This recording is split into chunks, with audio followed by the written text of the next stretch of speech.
ఇంట్లో కూర్చుని ఇంగ్లీష్ నేర్చుకోవాలనుకుంటున్నారా? అయితే వెంటనే మా స్పోకెన్ ఇంగ్లీష్ క్లాసెస్‌కి కాల్ చేయండి.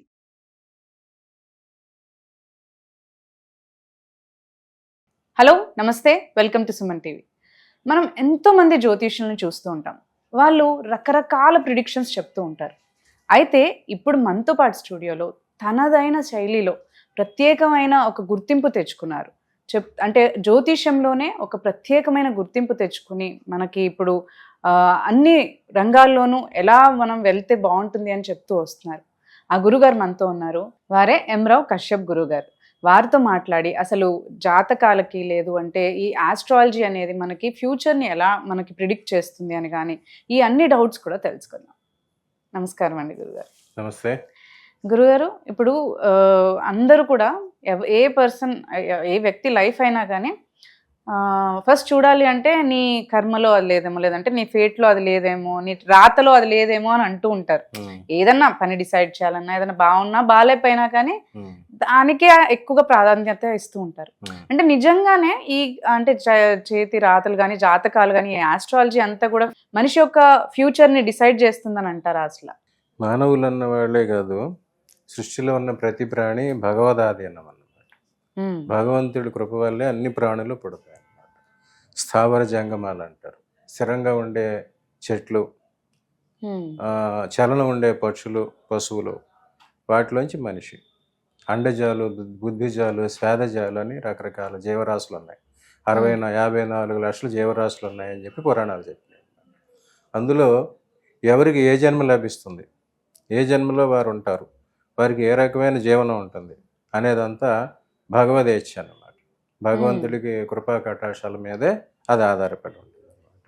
ఈ మానవాళి మొదలైన దగ్గర నుంచి, అసలు మానవాళి మొదలైన దగ్గర నుంచి అంతా కూడా గ్రహగతుల మీదనే అంతా ఆధారపడి ఉన్నారు. ఏ గ్రహాలు ఎటువంటి పరిస్థితుల్లో ఉంటే ఎటువంటి వాతావరణ పరిస్థితులు వస్తాయి, ఆరోగ్య పరిస్థితులు ఉంటాయి, జీవరాశి పరిస్థితులు ఉంటాయి అనేది కూడా గ్రహగతుల మీద ఆధారపడి ఉంటుంది. సమ్మర్లో అంతా తీవ్రమైన ఎండ, సూర్యుడు ఎక్కువ ఎండగా ఉంటే అప్పుడేమి పంటలన్నీ పండవు. తర్వాత వర్షాకాలం వచ్చిన తర్వాతనే జీవరాశి మళ్ళీ పండడం అది మొదలవుతుంది. మరి దానికి కారణం ఏంటి? అది మనకు తెలియని శక్తి ఎవరో ఒకళ్ళు చేస్తున్నారు కదా. అలాగా భగవంతుడు అందరినీ చేస్తున్నాడు అన్నమాట.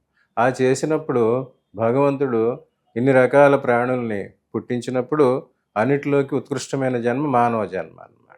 ఈ మానవ జన్మ మనకి ఎట్లా వచ్చింది, ఎందుకు వచ్చింది, దీన్ని మనం ఎలా ఉపయోగించుకోవాలి, ఎలా నడవాలి అనేది తెలియజెప్పే జాతకాలు అన్నమాట.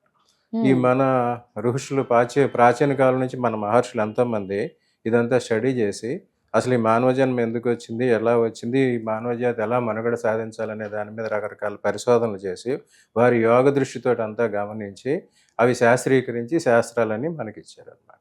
ఆ రకంగా ఇచ్చిన వాళ్ళలో బృహజ్జాతకం అని, అది పరాశర మహర్షి ఇట్లాంటి వాళ్ళందరూ తలకొక గ్రంథం ఇచ్చారన్నమాట.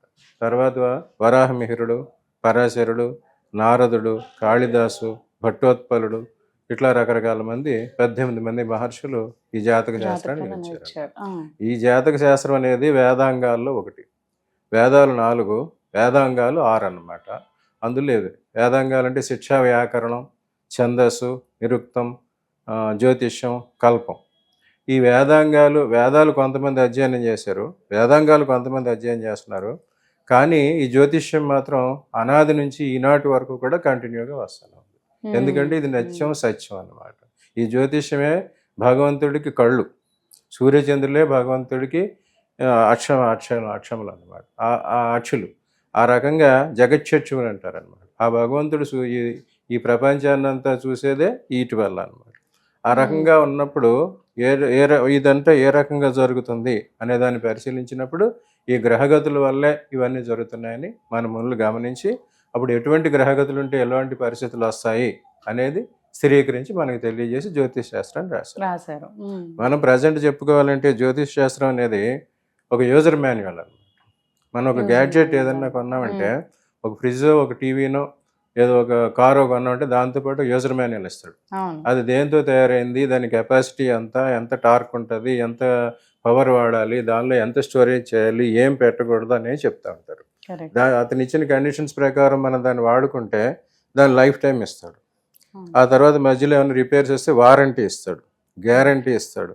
అవన్నీ అయిపోయినాయి అనుకోండి, మనం వాడు చెప్పిన ప్రకారం మనం వాడకపోయినా, దానిలో మనం మాన్యువల్ ఇచ్చినవన్నీ అతిక్రమించిన మళ్ళీ వారంటీ గ్యారంటీలు రద్దయిపోయి. అట్లాగే ఈ మనిషి అనే వాళ్ళకి భగవంతుడు ఇచ్చిన యూజర్ మాన్యువల్ ఈ జాతకం అన్నమాట. పుట్టినప్పుడు ఎటువంటి గ్రహగతులు ఉన్నాయి, ఏ లగ్నం ప్రకారం పుట్టారు, ఏ నక్షత్రం పుట్టారు, ఏ రాశిలో పుట్టారు అన్న దాన్ని బట్టి వాళ్ళ జీవితం అంతా ఆధారపడి ఉంటుంది. అలా భగవంతుడు ఇచ్చిన యూజర్ మాన్యువల్ చూసుకుని దాని ప్రకారం మనకి భగవంతుడు ఏమి ఇచ్చాడు అనేది తెలుసుకుని దాని ప్రకారం మన జీవనాన్ని మార్చుకుంటే అందరూ దానికి అనుగుణంగా జీవించి దానికి తగిన ఫలితాలు పొందుతారు. కానీ అది దానికి వ్యతిరేకంగా చేసుకున్నా లేదా దానికి విపరీతంగా చేసుకున్నా వారికి తగిన ఫలితాలు రావు. దానికి తగిన ప్రతిఫలం మళ్ళీ వారికి నెక్స్ట్ జన్మలో లభిస్తుంది అనమాట. జాతకం ఇచ్చిన ప్రకారం యోగజీవులు, కర్మజీవులు, భోగజీవులు, రోగజీవులు అని ఉంటారు అనమాట. మనకి జన్మ లగ్నం ఉంటుంది అనమాట. ఈ 12 రాసులు, కాలచక్రంలో 12 రాసులు ఉన్నవి. ఆ 12 రాసుల్లో ఏదో ఒక రాశిలో మనిషి పుట్టడం జరుగుతుంది, లగ్నం అంటారు. ప్రతి 2 గంటలకి ఒక లగ్నం మారుతుంటుంది. అది మన స్టార్టింగ్ పాయింట్ అన్నమాట. మనం ఈ భూమి మీద ఉదయించేసరికి మనం తిన్నగా ఏ రాశి నుంచి వెలుగు వస్తుంది అనేది మన లగ్నం అవుతుంది అనమాట. మేష వృషభ మిథున కర్కాటక అట్లాంటి 12 రాశుల్లోనే ఏదో ఒక రాశి ఆ స్టార్టింగ్ టైంలో ఉంటుంది. అది మన జన్మ లగ్నం అవుతుంది. అదే సమయానికి చంద్రుడు ఎక్కడున్నాడో, ఏ నక్షత్రం ఉందో అది నక్షత్రం అవుతుంది. ఇది ప్రజెంట్ పరిభాషలో చెప్పాలంటే మనకి ఇప్పుడు డైలీ యాక్టివిటీస్లో మనకి 3 కార్డులు మనం తప్పనిసరిగా వాడుతున్నాం. 1 Aadhaar card, 2 pan card, 3 UPI ID. Aadhaar card లేనిదే ఏం జరగదు. మనం ఇప్పుడు ఏ ట్రాన్సాక్షన్ చేయాలో 3 కావాలి. అలాగా ఈ ఆధార్ కార్డు అనేది మన లగ్నం, పాన్ కార్డు అనేది మన రాశి, మన యూపీఐ ఐడి ఏమో మన నక్షత్రం అన్నమాట. దీని ప్రకారం చూసుకుంటే వాటికి అన్నిటికీ సింక్రనైజ్ అవుతుంది.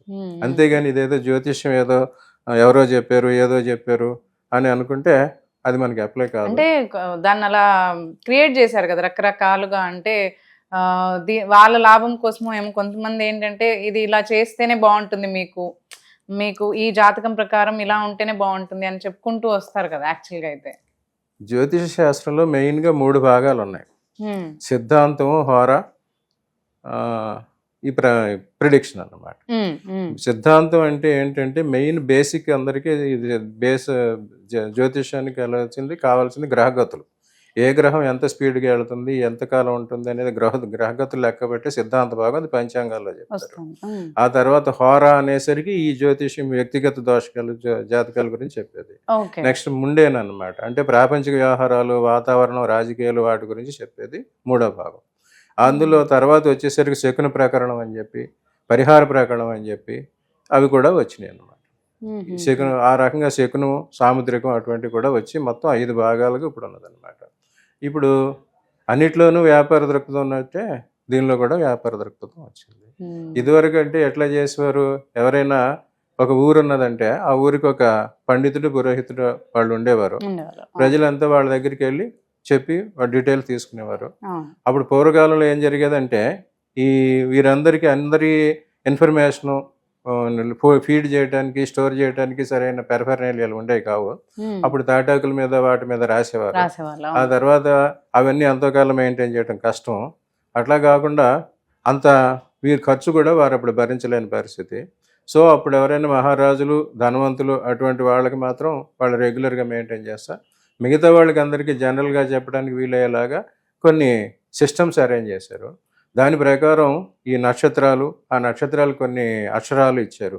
చూచే చోళ ఓవా వివ్ అనే సిస్టమ్ పెట్టారు.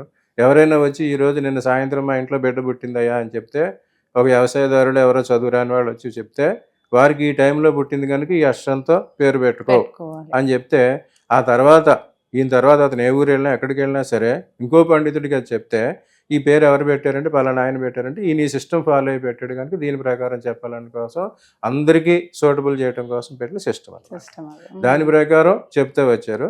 మిగతా వారికి అందరికీ విపులంగా చెప్తూ వచ్చారు. అది వచ్చేసరికి అప్పటి నుంచి వస్తానే వచ్చింది. ఈ తర్వాత దీనిలో రాశి ఫలాలు అనేది ఎక్కువగా ప్రాచుర్యంలోకి తీసుకొచ్చారు. ఈ రాశి ఫలాలు చెప్పడం అనేది మన ఇండియన్ కాన్సెప్ట్ కాదు, ఇది వెస్టర్న్ కాన్సెప్ట్ అన్నమాట. ఓకే. మనం జన్మ లగ్నం, జన్మ రాశి, జన్మ నక్షత్రాన్ని బట్టే వాళ్ళు జన్మ జాతకాలు చెప్తారు జాతకాలు కానీ చెప్తారా? అవును. రాశి ప్రకారం రాశి ఫలాలు చెప్పడం అనేది లేదు. ఆ రాశి ఫలాలు రాశులను చూసుకుని జ్యోతిష్యం చెప్పేది వెస్టర్న్ కాన్సెప్ట్. వాళ్ళు సూర్యుడినే చేసేవారు. అది చలికాలం అవటం, రాత్రులు బయటకు రారు, పగలే వస్తారు. ఆ పగలు వచ్చినప్పుడు సూర్యుడిని చూసి వాళ్ళు కాలగణన నేర్చుకున్నారు. అలాగే మ్మ్. ఎడారి దేశాల్లో, అరబిక్ కంట్రీస్ ఎడారి దేశాల్లో వాళ్ళు ఎండ పగలు బయటకు రారు, రాత్రులు చంద్రుని చూసి వాళ్ళు నేర్చుకున్నారు. కానీ మన భారతదేశం సమశీతోష్ణ దేశం కనుక అన్ని కాలాలు మనకు ఉన్నాయి కనుక మనం ఎక్కువ చంద్రుణ్ణి ఇంకా నక్షత్రాలను కూడా చూసి చేయటం నేర్చుకున్నాము. ఎప్పుడైతే బ్రిటిష్ వాళ్ళు మన ఇండియాకి వచ్చారో అప్పుడు ఇదివరకు బ్రిటిష్ వాళ్ళ టైంలో వాళ్ళ మ్యాగజైన్స్ అవి అక్కడి నుంచే మనకు వచ్చినాయి. పత్రికలు అనేవి కూడా అంతవరకు మన దేశంలో లేవు. లేవు. ఆ పత్రికల్లో వెస్టర్న్ కంట్రీస్లో పత్రికల్లో ఈ వార ఫలాలు అనేవి, రాశి ఫలాలు అనేవి వాళ్ళు వచ్చేవారు. సన్ సైన్స్ అని చెప్పి, స్టార్స్ ఫోర్ టెల్ యూ అని చెప్పి అట్లాంటి వాళ్ళు దాన్ని చూసి చెప్పడం నేర్చుకుంటారు. అదే సిస్టమ్ మనల్ని కూడా ఫాలో అని చెప్పి పెట్టేసరికి పెట్టేశారు. అప్పుడు మన వాళ్ళు కూడా రాశి ఫలాలు చూసి చెప్పడం మొదలు పెట్టారు. మన దగ్గర అయితే చాంద్రమానం ఫాలో అవుతారు, వాళ్ళు సూర్యమానం, సౌరమానం, సూర్యుని చూసి చెప్తారు. మనం చంద్రుని చూసి చెప్తాం కనుక రాశి ఫలాలు చెప్పారు. ఆ రాశి ఫలాలు చెప్పే వాళ్ళందరూ కూడా ఇవి 20-25% సక్సెస్ అవుతాయి. మిగతా అన్నీ మీ జన్మజాతకం ప్రకారం జరుగుతాయని చెప్తానే ఉంటారు, అందరూ వింటానే ఉంటారు. కానీ అందరూ మర్చిపోతారు. ఈ రాశి ఫలాల మీదే ఎక్కువ ఎంఫసిస్ ఇచ్చి వాటికి ఎక్కువ ప్రచారం చేయడం వల్ల వచ్చిన ప్రాబ్లం వల్ల ఇవన్నీ జరుగుతాయి. కరెక్ట్. ఓకే గురుగారు, ధన్యవాదాలండి.